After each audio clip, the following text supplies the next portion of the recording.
Welcome back to my channel. Today is a great day. We have a lot of great photos to discuss, and I'm sure you'll be excited about them. This is a visual showcase of Renault's 2025 lineup, which is a really exciting lineup with a lot of different things going on. I've divided this up into 5 sections, and there's so much to cover. Let's not waste any time. Let's just jump straight into the visuals. Top left, we have a montage of some of the vehicles we'll talk about today, starting with the Renault 5 E-Tech concept, then the Renault 4 E-Tech, the Megane E-Tech, the Austral, the Captur, the Renault 2.1, the Bora, the Renault, Master, the Scenic, and the Alpine. Now, top right, we have what appears to be the Renault 4 E-Tech. It looks very stylish. And here are the technical specifications. The length is at 4.16 meters, width 1.81 meters, and height at 1.59 meters. It has a boot size of 417 liters and ground clearance of 80 centimeters. The wheelbase measures at 2.62 meters, so this is a true small B-segment crossover. It looks a little bit taller than the Renault Kwid. The front and rear overhangs are also relatively short compared to the overall length. I can see why they decided to make this an electric car because it kind of suits that direction. The current combustion engine Renault Kwid is a very good seller. In Pakistan, the Renault KW1 sold more than 30,000 units last year alone. In 2023, January to September, sales were at 37,251 units. That's why when I saw the Renault 4, I thought this could be a potential replacement for the Renault Kwid. But I'll let you guys know. What do you think about this? Do you think this could be a successor to the Renault KW1? Or is it something completely separate? Let me know in the comments section below. Bottom left, we have the bright, award-winning Renault 5 E-Tech City Car. This is a car that actually looks fun to drive. I remember when I was younger and I used to play the Need for Speed games on my PC. The Renault 5 was one of my favorite cars. It used to be a default car, and I always used to customize it and try to tune it and make it faster and better. So it has a rich history. It's one of those few brands that have a fan base across the world. As you can see, it has won the Car of the Year 2025 award, along with the Alpine A290. Wikipedia. Renault Australia. Here are the technical specifications of the Renault 5 E-Tech. Length 3.81 meters, width 1.82 meters, height 1.48 meters, boot space is 285 liters, and ground clearance is 13 centimeters. Wheelbase is 2.57 meters. So these are the dimensions of the Renault 5 E-Tech. Wikipedia. Renault Australia. Bottom right, we have what seems to be a facelifted model like the Captur or the Austral. And if you look carefully, you can see the lights are inspired by the ones in the new Renault 4. You can see the boomerang daytime running lights. And that's the direction Renault is moving towards with their brand new design language. Here's a close-up of the rear of this vehicle. If you look at the lights, you can see they are connected and they remind me of the Renault Kiger. Overall, it looks very, very stylish. So my guess is either this is a facelift for the Austral or the Captur.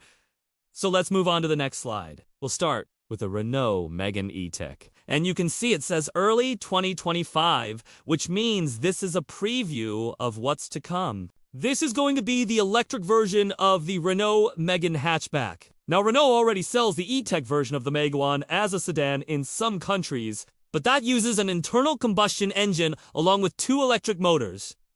I believe it's a hybrid version. But this is going to be a fully electric hatchback, and it's going to use the CMFF platform, which is the same platform that the Nissan Leaf is based on. Right now, the Megane E-Tech sedan comes with 2 battery options, a 1.2 kilowatt hours and a 40 kilowatt hours battery pack. So I hope that the range of this vehicle is going to be a little bit higher than the Renault Megane E-Tech sedan. But we'll wait and see once it's launched. Then we have the Renault Austral, which is expected to receive a facelift in late 2025.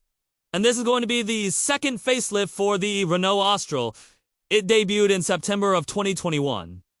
So in 3 years, it's going to get its second facelift. And you can see it shows that the front of this vehicle is going to change. It's going to get the new Renault 4 style boomerang LED lights. It's going to get a new interior with redesigned seats and new lighting. Overall, it's going to be modernized. And this is exactly what I expect to see from other Renault models as well. Specifically, the Renault Captur, which is a very popular vehicle and a very best-selling vehicle in the Renault lineup. Then we have the Renault Bora coming in 2025. This is going to be a small SUV.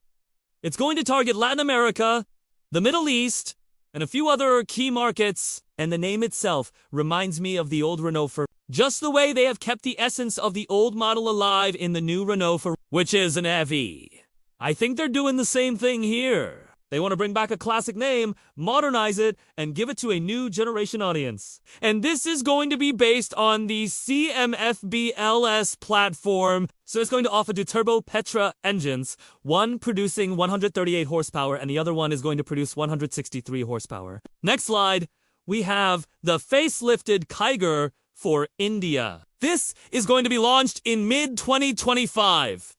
And you can see the exterior design. It looks very sporty. There are new alloy wheels, a new bumper, new headlights, maybe LED, new fog lights, a new grille. I think it's going to get a new set of taillights as well. And the interiors are going to look a lot more modern. I love the fact that the steering wheel is flat at the bottom. It makes the cabin look very sporty. And it says here that it has dual airbags, 360-degree camera, ventilation, a C vents for the rear passengers, a heads-up display, and a new CNG option. CNG stands for compressed natural gas. So it's going to be a bi-fuel vehicle, which means it can run on petrol and CNG. However, this is the Indian Kiger. We do want to know yet if the rest of the world is going to get this facelift or not, but I am expecting to see the facelifted Kiger, at least for Europe, for the UK, for South Africa, for Australia, New Zealand, etc. And that's going to happen in the second half of 2025. And lastly, we have the Alpine A290. This is the electrified version of the hot hatch from Alpine. So, similar to Renault 5, this is going to use the same platform as the Renault 5 E-Tech. And it says here that it has a combination of sportiness and elegance, and it has won the Car of the Year 2025 award. Along with the Renault 5, this is also going to be manufactured in Slovenia. Now, all these vehicles we talked about are going to be launched in 2025. But these two are UNT? The Renault Master is a heavy-duty van that can be bought as a chassis cab, or as a double cab, or as a single cab, and this is going to be launched in 2026. This is a van that offers up to 18 cubic meters of cargo space. It is going to come with a diesel engine or an electric powertrain. And it is even going to be available with a hydrogen fuel cell powertrain, which is amazing. Because we do UNTC a lot of these vehicles in the market. Specifically with hydrogen. And it can have a payload up to 1,625 kilograms and an electric range of up to 460 kilometers. So it's a pretty decent-sized electric van. Lastly, we have the Renault Scenic, which is the 7-seater MPV. It says here that it's an innovative and electrified family vehicle. It is not gone, be launched till 2027. All we have is this one picture of the interior, which looks very promising. I like the fact that they have kept the air conditioning vents horizontal. In most new vehicles that are being launched, they are using vertical AC vents, and it just doesn't look good. It ruins the aesthetics of the interior. But thankfully, Renault hasn't done that. Lastly, we have a group photo of all the Renault vans that are going to be part of the Flexivan line, which stands for the Renault F-Line Extended Vans. So it's basically a line of electric light commercial vehicles. For example, the Renault Trafic E-Tech, the Renault Kangoo E-Tech, the Renault Master E-Tech, and more. It's all built on the all-new Ampere SDV platform. The production of this is going to begin in 2026. The unveiling is going to happen in early 2025.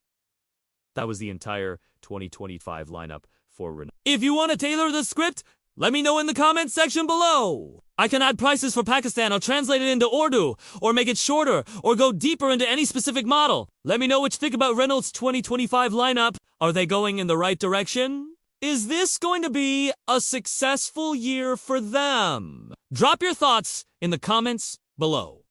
If you enjoyed this video, press the like button. If you're new here, subscribe and press the bell icon to never miss out on any future videos. Thanks for watching. Stay safe, and I'll see you in the next one. Bye!